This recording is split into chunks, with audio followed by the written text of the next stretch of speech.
আগের দিন কিন্তু তোমাদের বলেছিলাম যে চুল কাটার পর আমরা কোথায় যাচ্ছি কি করছি সবটাই শেয়ার করব, তাই সেই ভিডিওটা নিয়ে চলে এলাম। আশা করি তোমাদের ভালো লাগবে। তো এখন দেখো বাড়ি ফেরার পর আমি কুট্টুসকে স্নান করে দিয়েছি আর তোমাদের দাদাভাইও স্নান করে নিয়েছে। আর আমি শুধু শাড়িটাই চেঞ্জ করে নিয়েছি, কারণ আমি সকালে যখন বেরিয়েছিলাম তখন কিন্তু স্নান করেই বেরিয়েছি। তো যাই হোক, এখন আমরা যাব নিমন্ত্রণ বাড়ি। আর এটা কোথায় বলি, যে সোনিয়া অমিত আমাদের বাড়িতে এসেছিলো না, তোমরা হয়তো যারা রেগুলার ভিডিও দেখো অবশ্যই চেনো। তো ওই সোনিয়া অমিতের বাড়িতেই যাব। ওদের বাড়ি আজকের কৃষ্ণ নাম হবে, তারপরে খাওয়া দাওয়াও ব্যাপার আছে, তো সবটাই শেয়ার করব। তো তবে এখন কিন্তু বিকেল 3টে বাজে আর আমরা বেরোচ্ছি। আর অমিত কিন্তু বারবার বলে দিয়েছে যে 9:30 থেকে 10টার মধ্যে কিন্তু তোমরা চলে আসবে, কারণ নাম গান হবে, সবাই কিন্তু নাচানাচি করবে, সবটাই কিন্তু তোমরা ক্লিপস তুলবে, মানে ভিডিও করবে। তো আমরাও ঠিক করেছিলাম যে ওইভাবেই যাব, কিন্তু ঠান্ডার জন্য তো যেতে পারলাম না, তোমাদের সবটাই বলেছি আগের ভিডিওতে।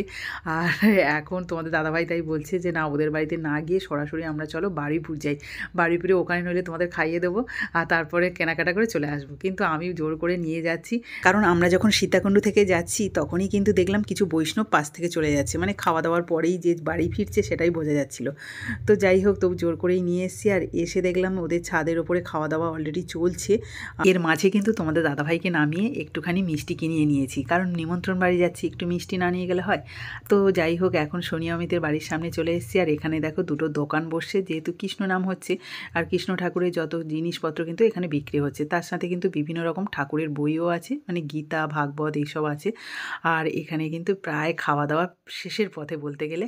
আর সোনিয়া অমিতের সাথে কথা বলার কোনো স্কোপই নেই, এত ব্যস্ত ওরা, কি বলবো।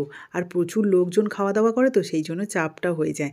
আসলে খাওয়া দাওয়াটা যদি এক জায়গায় হতো তাহলে কিন্তু এতটা চাপ হতো না, তবে এদের 1তলা থেকে 3তলা পর্যন্ত খাওয়া দাওয়া হচ্ছে, তাতে করে কিন্তু জিনিসপত্র এদিক ওদিক নিয়ে যাওয়া অনেকটাই চাপের হয়। তো সোনিয়া এখানে ঘর পরিষ্কার করছে, ওকে দেখে কিন্তু খুবই কষ্ট হচ্ছিল, মনে হচ্ছিল যে আমি যদি সকাল থেকে এসে ওকে একটু সাহায্য করতে পারতাম তাহলে খুবই ভালো হতো, কিন্তু সব থেকে লেটে গেছি, এটা বলার আর দরকারই নেই। তো যাই হোক, এখন খেতে বসে গেছি। তো খেতে বসার পরেই দেখছি যে খাবার দাবার মানে প্রচুর আইটেম আছে। তো প্রথমে দেখো থালা দেওয়ার পরেই চলে এসছে শসা, আর তার সাথে কিন্তু আলুর পকোড়া। আলুর পকোড়াটা একদম অন্যরকম, আমি কিন্তু কোনোদিন খাইনি এরকম, মানে ভেতরে পুরো বাদাম টাদাম দেওয়া ভরা রয়েছে, আর দারুণ কিন্তু টেস্ট ছিল। আর তাছাড়া কি বলতো, এই সব ঠাকুরের ভোগগুলো কিন্তু অন্যরকম একটা স্বাদ হয়, যত বেশি খাও শরীরে কিন্তু কোনো ক্ষতি নেই। সাদা ভাতের সাথে খাওয়ার জন্য কিন্তু ডাল এবং বেগুনিও ছিল। তো এই দিয়ে খাওয়ানা শেষ করতে করতে চলে এলো ফ্রাইড রাইস, আর ফ্রাইড রাইসের সাথে ছিল পনির। পনিরটাও কিন্তু বেশ ভালো ছিল, তবে শুধু পনির নয়, প্রত্যেকটাই খাবারই কিন্তু ভীষণ ভালো হয়েছে। আলাদা করে কারুকেই কিন্তু বলা যায় না যে এটা ভালো হয়েছে ওটা খারাপ হয়েছে। তো যাই হোক, তার সাথে কিন্তু খিচুড়িও ছিল, খিচুড়ির পরে কিন্তু ফুলকপি ভাজা ছিল, তারপরে আমের চাটনি আর পাঁপড় চলে এলো, আর তারপরে এলো রসগোল্লা, আর তার সাথে চলে এলো পায়েস। আর এর মাঝে কিন্তু অনেক ফল প্রসাদ দিয়েছিল, সেগুলো খেয়েছি, তোমাদের আর দেখানো হয়নি। তবে খাওয়া দাওয়ার পরেই কিন্তু তাড়াতাড়ি করে বেরিয়ে পড়েছি অমিতা সোনিয়াকে বলেই, কারণ আমরা যাব বারুইপুরে খসলাতে প্রথমে। আর সেই জন্য কিন্তু বাইকটা রেখে এই যে আসলামের পাশ থেকেই যাচ্ছি খসলা, ওখানে কিন্তু আমরা যে ফোনটা কিনেছিলাম তার স্লিপটা রয়েছে, এখনও নেওয়া হয়নি। তো ওখান থেকে নিয়ে তারপরে কিন্তু আমরা অন্যান্য কাজে যাব। তো এখানে দেখো কুট্টুস এসেই কিন্তু এই যে মিউজিক বক্স যেটা রয়েছে না, এটা নিয়েই মানে একটু টেপাটেপি করবেই, মানে যখনই আসে এরকমই করে। তো তারপরেই কিন্তু আমরা নিচে নেমে দেখি যে ভুট্টা বিক্রি হচ্ছে। এখানে কিন্তু ওই কাঁচা ভুট্টা এত সুন্দর, মানে মিষ্টি আর খেতেও দারুণ, সেই জন্য ওই যে প্যাকেটটা 50 টাকা দাম, ওটাই নিলাম। আমার বিভিন্ন রান্নাতে, মানে ভেজ স্টোরি রান্নাতে লাগবে বলে। তো ওখান থেকে আবার বেরিয়ে পড়লাম। ব্যাগ আসলে কি বলতো, কোথাও ঘুরতে গেলে না আমাদের 3জনের জামা কাপড় নিয়ে 4-5টা ব্যাগ হয়ে যায়, তখন খুবই অসুবিধা হয়। আর বিশেষত আমার বাপের বাড়ি যখন যাই, এতটা লং রাস্তা, তার উপরে কুট্টুস, তার উপরে জামা কাপড়ের ব্যাগ, তো এই নিয়ে এত সমস্যার মধ্যে পড়তে হয়, তাই আগে থেকে একটা ব্যাগ কিনে নিচ্ছি। আর তাছাড়া কোথাও ঘুরতে গেলেও তো আমাদের লাগেজ ব্যাগ লাগবে, সেই জন্য একটা কিনে নিচ্ছি বড় দেখি। আর এই দেখো, এই ব্যাগটা কিন্তু বেশ বড় স্পেস রয়েছে ভেতরে, তাই ওইটাই পছন্দ হলো। বাকি যেসব ব্যাগগুলো নিয়ে আসে একটাও মনে লাগছে না। তাছাড়াও কিন্তু একটা ব্লু কালার ব্যাগ, সেটা আমার বেশি পছন্দ ছিল, তবে এটা একটু ছোট সাইজ বলে নিলাম না, আর একটু বড় সাইজ এই যে নীল কালারে, এটাই নিলাম। তো যাই হোক, আর এখানে যেহেতু আমরা একটা বড় হাত ব্যাগে করে জামা কাপড় নিয়ে আসছিলাম, মানে শীতের সোয়েটার থেকে চাদর থেকে সব ভরে নিয়ে এসেছিলাম, একটা হাতে করে তোমাদের দাদাভাই নিয়ে আসছিলো, তোমরা নিশ্চয়ই দেখেছো যখন অমিতের বাড়িতে ঢুকছিল। তো সেগুলো কিন্তু এই ব্যাগের মধ্যে ভরে নিয়েছি। আর তোমাদের দাদাভাইকে বলছিলাম আজকে সব কিছু কিনে কেটে আর এই ব্যাগটা ভরে নিয়ে যাব। আর এখানে চলে এসছে কুট্টুসের মাসি, আর কুট্টুসের মাসিকে আমি আগে থেকেই ডেকেছিলাম, কারণ কি বলো তো, আমাদের কুট্টুসবাবু যখন জন্ম হয়েছিল হসপিটালে ছিল, তখন কিন্তু ও হসপিটালে গিয়েও ছিল, তারপরে অনেকভাবেই সাহায্য করেছে। ভীষণ মানে আমার বাড়ির লোকেরই মতো, সেই জন্য ওকে একটুখানি মানে কিছু গিফট দেওয়ার ইচ্ছে ছিল অনেক দিন থেকে, কিন্তু দেওয়াই হচ্ছিল না। তাই আজকের ফাইনালি ওকে ডেকে নিয়েছি যে হ্যাঁ তুই একটা কিছু তোর পছন্দ মতো নিয়ে নে। তো আসতেই চাইছিল না বা নিতে চায়নি, তো জোর করে ওকে দেবো, তাই এখানে চলে এসেছি স্টাইল বাজারে। তবে এখানে কিন্তু আমার দাদারও জামা কাপড় কিনবো, কারণ ওরও পাওনা রয়েছে। আমার ছেলের মুখে ভাতে কিন্তু দাদা এসেছিল, ওর জামা কাপড়ও দিয়েছিলাম, কিন্তু সব ছোট, তাই ও ফেরত দিয়ে চলে গেছিলো, তারপরে আর দেওয়াই হয়নি। এত বছর হয়ে গেল, তাই ভাবলাম দুজনকে একসাথেই দেবো। এখানে কিন্তু তেমন চোখে লাগার মতো কিছুই ছিল না, তবে দাদার প্যান্টটাই শুধু পছন্দ করে নিলাম, জানি না হবে কি না। তবে আর বাকি জিনিসগুলো না ডিসকাউন্টও ছিল না, শুধু শীতের পোশাকগুলো একটু ডিসকাউন্ট ছিল, আর বাকিগুলো একদমই নয়। আর ইয়াসমিনারও একদমই পছন্দ হলো না, তাই প্যান্টটা নিয়েই বাইরে বেরিয়ে যাচ্ছি। এদিকে দেখো কুট্টুস তার মাসিমণিকে পেয়ে অনেকটাই খুশি আছে এবং তার সাথেই ঘুরে বেড়াচ্ছে, আর আমরা একটু ফ্রিলি কেনাকাটা করতে পারছি।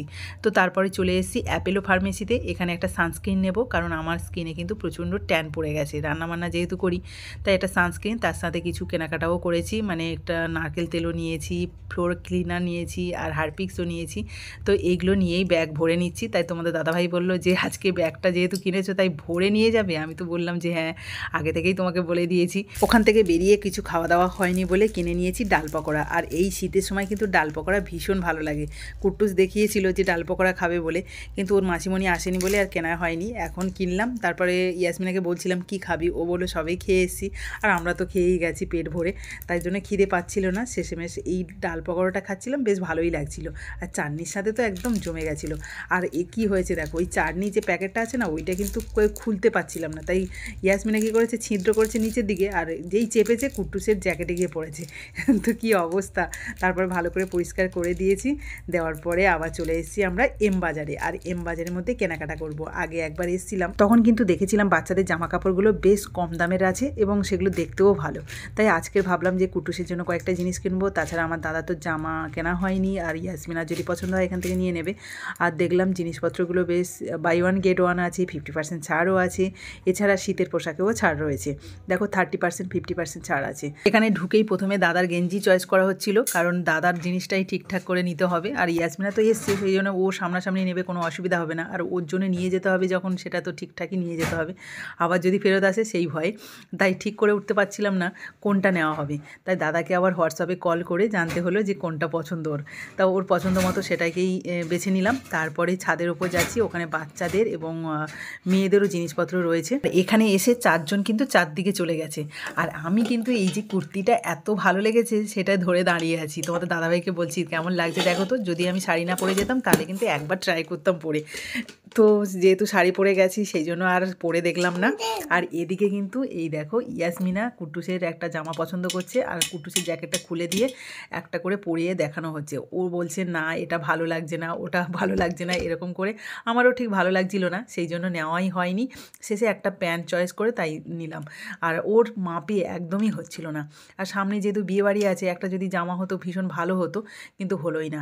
আর দেখো নিচের ফ্লোরে এসে কুট্টুস কী করছে, সেই গাড়ি একটা রয়েছে বিক্রি হওয়ার জন্য, সেটা নিয়ে ও চড়ে বেড়াচ্ছে, আর বলছে আমাকে এই গাড়িটা কিনে দাও। তোমরা বলো, এখন তো আর ছোটো নেই, ও তো অনেকটাই বড় হয়ে গেছে, তবে ওই গাড়িটা নিয়ে ও কী করবে।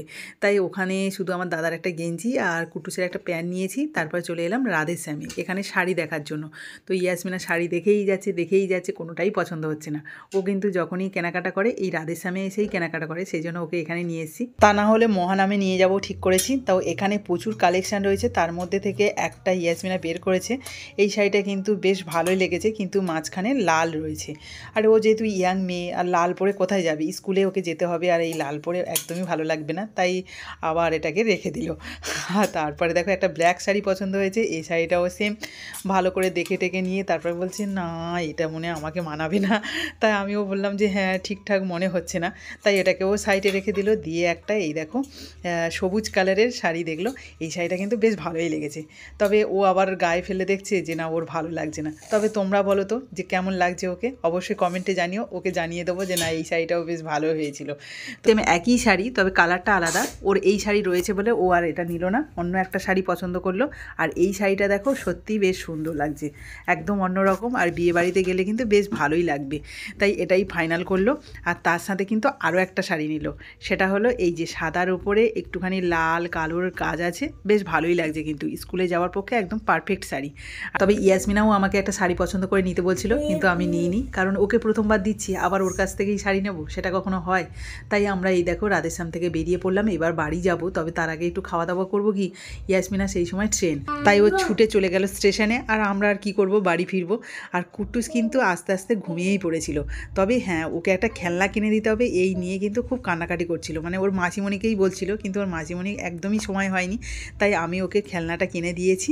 আর বাড়ি ফিরেই যখন দেখলো যে বাড়ি চলে এসে কান্নাকাটি করছে যে আমি তো খেলনা কিনিনি, তাহলে কেন আমাকে ঘরে নিয়ে আসা হয়েছে। তো তারপর যখন দেখতে পেলো খেলনা আছে, তখনই কিন্তু খুব আনন্দ করছে। আর ওকে কি কিনে দিয়েছি বলো তো, রান্নাবাটি। আর এগুলো কিন্তু ও ভীষণ পছন্দ করে। বাড়ির কাছে একজনের জন্মদিন ছিল, আর সেই জন্মদিনে সে গিফটটা পেয়েছিল, কিন্তু কুট্টুস যাওয়ার পরে সেটা নিয়ে খুব খেলাধুলো করছিল, আমি দেখেছি। তাই ভাবলাম যে না, আমি ওকে ওটাই কিনে দেবো, তাই আজকের এটাই কিনে দিয়েছি। আর দেখো আমি বাজারে যাচ্ছি ব্যাগ নিয়ে, আর ও চা বানিয়ে রেখেছে, আমাকে চা খেতে বলছে। তো এইসবই খেলাধুলো, ভীষণ ভালো সময় কাটবে, তাই এটাই ওর জন্য পারফেক্ট। তো চলো আজকে ব্লগটা এখানেই শেষ করছি। তোমাদের কেমন লাগলো অবশ্যই কমেন্টে জানিও, আর ভালো লাগলে প্লিজ একটা লাইক করে দিও, আর কে কোথা থেকে বলছো অবশ্যই কিন্তু সেটা কমেন্ট করতে ভুলো না যেন। তো আজকের মতো টাটা।